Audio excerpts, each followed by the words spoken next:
Usually when we look at a house fire, the cause is fairly obvious. You're looking for a knocked-over candle, maybe a frayed electrical wire. Right, or a lightning strike, something like that. Exactly. Mm. The threat almost always comes from the outside, or it's sparked by this sudden tragic accident. Yeah, it's a very physical, linear equation. A spark meets flammable material, oxygen feeds it, and, well, the structure comes down. But then you step into the world of human psychology, and suddenly that equation gets a lot more terrifying. Oh, absolutely. Because a house doesn't always need an external spark to burn down. Sometimes the foundation itself is poured with resentment. The walls are insulated with toxic biases. And the fire actually starts from the inside out. Exactly. Welcome to today's deep dive, where we are exploring a masterclass in that exact kind of internal psychological arson. And hey, before we really get going, I want to welcome you to the Simplified Summary YouTube channel. Yes, glad you're here with us. We've got an amazing deep dive today, so if you want to help us out and improve our YouTube retention, humbly, please hit that subscribe button. Don't forget to like this video and share your valuable comments down below. We love hearing from you. We really do. And today we've got a truly fascinating source text. We are looking at the legendary Hindi writer Munshi Premchand's Mansarovar collection. Yeah, and specifically, our mission today is exclusively focused on unpacking one specific narrative from this collection. It's a story called Grah-daha, which translates to the burning home or house on fire. Premchand is, widely considered one of the greatest writers of early 20th century Indian literature, and his superpower was really taking a magnifying glass to the domestic sphere. Right. He showed us the profound tragedies that happen quietly, completely behind closed doors. So we are going to explore the anatomy of a toxic family today. We'll look at how unchecked bias, complicity, and the exploitation of a selfless person lead to an inevitable literal destruction. It is a devastating look at two brothers, a stepmother's intense hatred, and the immense, often unrecognized cost of sacrifice. It really is an exploration of how toxicity operates as a system. But to understand how the house burns, I guess we first have to understand how it was built, right? Spot on. So let's look at the blueprints here. We have this core family unit. Right. There's the father, Devprakash, Yeah. second wife, Devpriya. There's the older stepson, Satyaprakash, who is from the father's first marriage. Okay. And then there's the younger son, Gyanprakash, who is Devpriya's biological child. And right out of the gate, the dynamic is incredibly tense. Yeah, tense is an understatement. Devpriya harbors this intense, almost irrational hatred for her stepson, Satyaprakash. Which on the surface sounds like your classic fairy tale stepmother trope, Totally the evil stepmother. Exactly. But Premchand doesn't deal in cartoon villains. He grounds her hostility in this visceral, everyday cruelty. It's not about giving him a poisoned apple. It's about a relentless campaign of microaggressions, neglect, and just blatant favoritism. It's the kind of subtle domestic warfare that slowly grinds a person down. Yeah, and there is this one specific heartbreaking detail in the text that paints the whole picture. Devpriya forces Satyaprakash to wear a torn ashkan, which is a traditional coat, while she heavily favors her own biological son with bright new clothes. It's such a deliberate choice. It really is. It's a visual, public marker of his lesser status in the house. She's making him literally wear his marginalization. That's a crucial point, actually. It's not just about denying him resources, it's about humiliation. Right. When a parent does that, they are sending a message to the child, but also to the rest of the world, like, this child is of lower value. Yeah. And for a young psyche, internalizing that visual proof of your own unworthiness is incredibly damaging. It sets the stage for how Satyaprakash views his own self-worth for the rest of his life. Hang on, this is where I usually get confused by these kinds of family dynamics. Usually in a highly toxic environment where one child is the scapegoat and the other is the golden child just absorbs the toxic parent's worldview. They become arrogant or they join in on the bullying. Right, that's the standard pattern. So why doesn't that happen here with the younger brother, Gyanprakash? Well, that is the genius of Premchand's character work. He subverts that expectation completely. Gyanprakash possesses this innate empathy that acts as a shield against his mother's brainwashing. Oh, interesting. Yeah, despite the toxic behavior and her clear attempts to elevate him above his older brother, Gyanprakash deeply loves Satyaprakash. He constantly defends him. And that probably drives the mother crazy. Exactly. The toxicity of the mother fails to infect the younger son, which actually infuriates her even more, because her attempts to bond with her son through this shared hatred are completely rejected. And that dynamic forces a massive turning point in the story. Satyaprakash sees the friction. He makes this heartbreaking decision to leave the house entirely and move hundreds of miles away to Calcutta. It's a massive shift. And the why behind his departure is what really got me.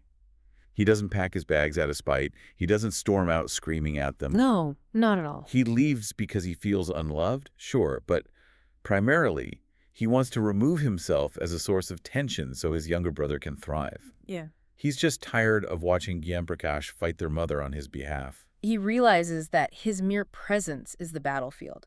As long as he breathes the air in that house, there will be war. So he chooses exile. Wow. He completely removes his own needs from the equation for the sake of the family's peace. Okay, let's unpack this, because the psychology here is just fascinating. If you think about the structure of a house during a thunderstorm, Satyaprakash is acting exactly like a lightning rod. Oh, I like that. Right. He realizes the house is surrounded by this destructive, highly charged energy, primarily coming from his stepmother. So he absorbs that hit. He takes the strike. He takes all the toxic voltage into himself and isolates himself completely, moving far away, just to keep the rest of the structure, specifically his younger brother, from catching fire. I love that analogy because it perfectly captures the mechanics of his sacrifice. A lightning rod takes the brunt of the storm so the people inside don't have to feel it. Exactly. But here is the tragedy of the lightning rod. Once it's doing its job, the people safely inside the house completely forget it's out there taking the hits. They just enjoy the safety. Yeah, they don't even look out the window. And that blindness brings us to the next 7 years of the story. 7 long years. Satyaprakash is living in Calcutta, and the contrast between his existence and his family's life back home is just stark. The text describes him living in what is literally called a ghost house, or a bhoot kadera. It's a squalid, miserable existence. He works tirelessly, absolutely destroying his own physical health, living in extreme poverty. And why is he doing this? Just so he can scrape together and send 40 rupees a month back home to support his brother. And we have to contextualize that 40 rupees. In 1930s India, that was a highly significant amount of money. Right. It wasn't just pocket change. Exactly. It represents his entire livelihood. He is converting almost every ounce of his life force, his youth, and his health into currency and just shipping it away. He is essentially hollowing himself out. And while he is hollowing himself out, his parents are doing something that I find to be the most chilling part of the whole text. For 7 whole years, his father and stepmother never write to him. Not a single letter. Not once. They happily cash his checks. They take the 40 rupees every single month like clockwork, but they offer zero emotional support. They don't even check to see if he's alive or dead. What's fascinating here is the sheer scale of the invisible labor occurring, both economic and emotional. Yeah, explain that a bit more. Well, we often think of invisible labor as doing the dishes or organizing the family calendar without credit. But here, Satyaprakash is providing the fundamental economic bedrock for the family. And they are intentionally erasing his existence to avoid dealing with their own guilt. Now, I can sort of understand the stepmother's silence, given her blatant hatred. But the father, Devprakash, how does a biological father just erase his own son for 7 years while cashing his checks? Is it just pure malice? It's not active malice from the father, actually. It's a profound systemic cowardice. Devprakash is the classic enabler. Ah, the enabler. Right. For an enabler, maintaining the status quo is the highest priority. If he writes a letter to Satyaprakash or checks on his well-being, he would have to acknowledge the horrific reality of why his son is in exile. Because that would mean confronting his wife. Yes, he would have to confront his wife's cruelty and his own failure to protect his child. That requires conflict. So his mind creates this convenient cognitive dissonance. So it's easier to just pretend he doesn't exist? It is simply easier to view Satyaprakash not as a flesh and blood son who is suffering, but as a silent, distant ATM. It's the violence of absence. They get all the benefits of a deeply loyal son without having to put in the effort or take on the guilt of being loving parents. But you can't sweep that kind of denial under the rug forever. The foundation is rotting. Eventually, reality forces its way back in. An irony of ironies, the catalyst that forces reality back in is the very thing Satyaprakash sacrificed his life to protect. His younger brother's future. Yes. Right. Because over time, Devprakash, the father, faces a sharp financial decline. And he decides it is time to marry off the younger son, Gyanprakash. Right. And in their culture, marriages are complex social and financial arrangements. But Gyanprakash takes a fiercely principled stand. He absolutely, unequivocally refuses to get married until his older brother, Satyaprakash, is married first. It's a matter of deep respect and tradition for him. Yeah. This is a brilliant narrative turn. Gyanprakash is holding up a mirror to the family's dysfunction. By insisting on the proper cultural order of things, the elder brother marrying before the younger, he is forcing his parents to physically acknowledge the son they've spent 7 years trying to erase. He's essentially saying, you cannot build a joyous celebration on top of my brother's unacknowledged suffering. So the father's hand is forced. After 7 years of absolute silence, Devprakash finally writes a letter to Satyaprakash in Calcutta. But if you're hoping for a tearful apology, you're going to be disappointed. Oh, very disappointed. He doesn't write out of love. He doesn't ask about his son's health. He writes out of pure self-serving desperation because he needs to fix his own problem. Right. He needs Satyaprakash to give official permission to bypass tradition so Gyanprakash will agree to marry. It is entirely transactional. To go back to your earlier analogy, he's not checking on the lightning rod because he cares about its condition. Right. He's reaching out to the lightning rod because a new storm is brewing, and he realizes he threw away the only thing that could protect him from his younger son's defiance. That's exactly it. And Satyaprakash, who has spent 7 years laboring in a ghost house, reads this letter. He sees right through it. He knows exactly what his father is doing. And his response? His response is just, it breaks your heart, the sacrifice continues. He replies by putting himself down. He writes back, claiming he is uneducated and foolish and has absolutely no right to marry. Wow. Yeah, he urges Gyanprakash to move forward without him. He throws himself on the sword yet again. This is the tragic result of the torn Achkan from his childhood. He has completely internalized the marginalization his stepmother designed for him. He believes it. He believes, or at least he has trained himself to act as if he believes, that he is unworthy of happiness. He hands his family the exact excuse they need to bypass him without feeling guilty. But if you think that ultimate selfless act would finally satisfy the stepmother, Devpriya, you would be dead wrong. Oh, it does the opposite. Here's where it gets really interesting. When she hears about this letter where Satyaprakash gracefully steps aside, she absolutely loses her mind. Instead of being relieved that her biological son can now get married, her paranoia takes over completely. Yes, her reaction defies all surface-level logic. She cannot comprehend that Satyaprakash is doing this purely out of nobility and love for his brother. No, that doesn't fit her worldview. Right. She immediately accuses him of having a secret mistress in Calcutta. She spins this wild, elaborate conspiracy theory that he is plotting from hundreds of miles away to sabotage them or to somehow steal her son. I need to understand the mechanics of this. Why is it that deeply toxic people will spin the most insane conspiracy theories rather than just admit that the person they hate is actually doing something good? That is the very core of psychological projection, driven by a fragile ego. Think of Devpriya's worldview as a house made of glass. Okay. Her entire justification for emotionally abusing a child for years relies on one foundational pillar. Satyaprakash is the bad son, and she is the righteous protector of her good biological son. Right, she needs that to be true. If she admits that Satyaprakash is actually noble, selfless, and sacrificing his own happiness for her son, that pillar shatters. Her entire reality collapses. Because if he's the hero, she has to look in the mirror and realize she's the villain. Exactly. And the human ego will do almost anything to avoid that kind of devastating self-realization. To protect her ego, her mind invents a conspiracy. He must have a secret mistress. He must be plotting a trap. Wow. It is a defense mechanism.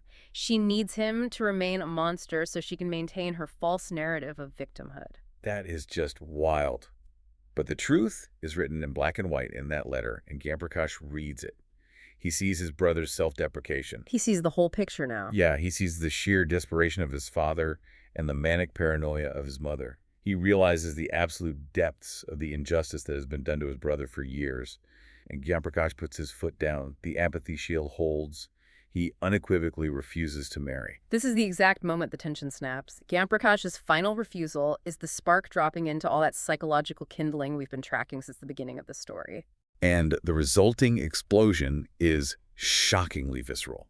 The collapse of this family, the literal Grah-daha, the burning of the home, happens in a sequence of events that reads almost like a horror story. It really does. Devpriya, in an absolute fit of rage over losing control of her son and the narrative, swallows poison. Her need for control is so absolute, so pathological, that when she finally loses her grip on her son, she turns the violence entirely inward. It's terrifying. If she can't control the family ecosystem, she will destroy herself to punish them for defying her. But the destruction doesn't stop with her. When her husband, Devprakash, sees that she's taken poison, he rushes over, he's panicking. Naturally. He tries to forcefully pry her mouth open to administer medicine to try and save her life. And as he has his hands near her mouth, she violently bites his fingers. It is a horrifying, deeply symbolic moment. Even in her dying breath, her instinctive response to an attempt to help her is to attack. Right. She is lashing out at the enabler who finally failed to keep her comfortable. And the macabre irony of this entire sequence seals their fate. The poison from her mouth enters Devprakash's bloodstream through the deep bite wounds on his fingers. Which is just an unbelievable twist. Yeah, his body begins to swell. He ends up in the hospital, completely delirious. He is literally rabid, biting at the medical staff as anyone who comes near him. Wait, literally rabid? Yes. Yeah. Biting people, totally out of his mind. There's absolutely no hope of survival for him. If we connect this to the bigger picture, it is an absolute masterstroke of metaphorical storytelling by Premchand. The toxicity literally poisoned the parents from the inside out. Literally. Devpriya's lifelong attempt to hoard love, resources, and control for her own son physically destroyed the very people she was trying to protect, and ultimately, it destroyed herself. Wow.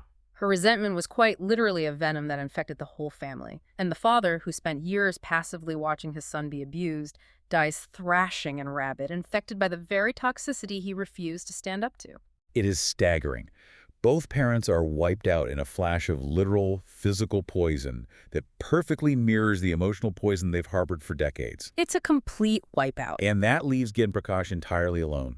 With his parents dead, he travels to Calcutta to find his brother. And remember, they haven't seen each other in 7 long years. Right. He walks into that squalid ghost house and finds Satyaprakash. But he doesn't find the strong, older brother he remembers. He finds a man with a ruined, yellowed, emaciated body. Satyaprakash has destroyed his health completely to fund his family's survival. The devastating physical toll of all that invisible labor is finally laid bare. The lightning rod is completely charred. Gyanprakash sits with him and breaks the news of their parents' horrific, violent deaths. And Satyaprakash, who has been abused and forgotten by these people, ever the loyal son, weeps. He still mourns them. He cries out that their home is ruined. But Gyanprakash, who has finally seen the total truth of their reality, looks at his broken brother and delivers the most powerful final line of the story. He says, "Such a home should have been ruined long ago." It is a chilling, profound realization.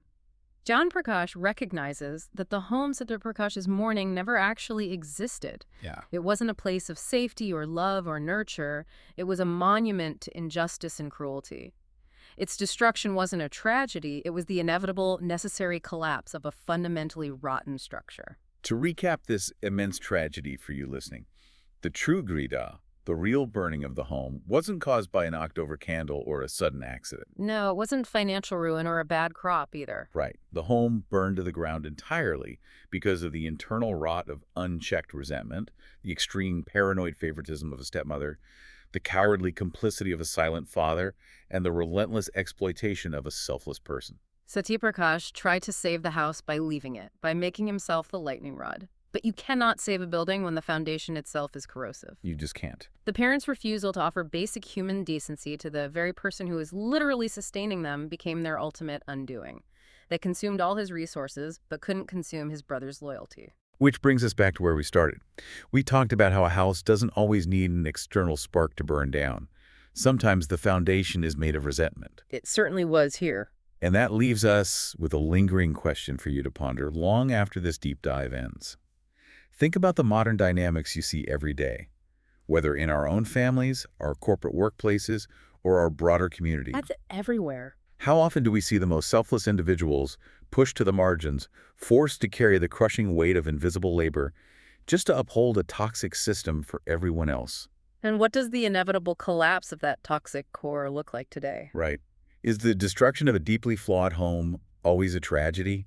Or is it sometimes a necessary clearing of the ground so something healthier can finally be built? Something to think about. Definitely. Thanks for joining us on this exploration here on the Simplified Summary YouTube channel. We'll catch you on the next deep dive.